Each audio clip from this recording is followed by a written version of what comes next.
U.S. Navy, Coast Guard ships pass through strategic Taiwan Strait.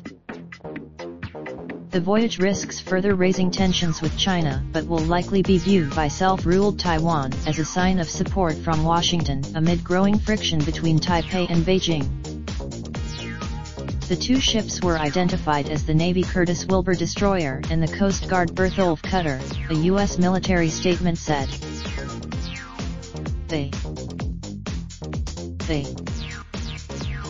Taiwan is one of a growing number of flashpoints in the U.S.-China relationship, which also include the trade war, U.S. sanctions and China's increasingly muscular military posture in the South China Sea, where the United States also conducts freedom of navigation patrols.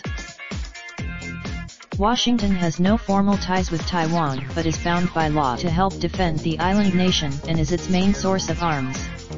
The Pentagon says China has been ramping up pressure to assert its sovereignty over the island, which it considers a wayward province of one.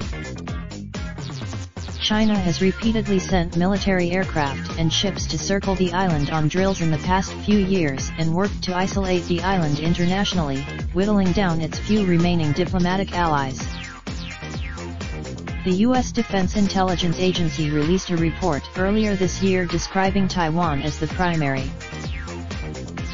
U.S. President Donald Trump has said trade negotiations with China were progressing and a final agreement will.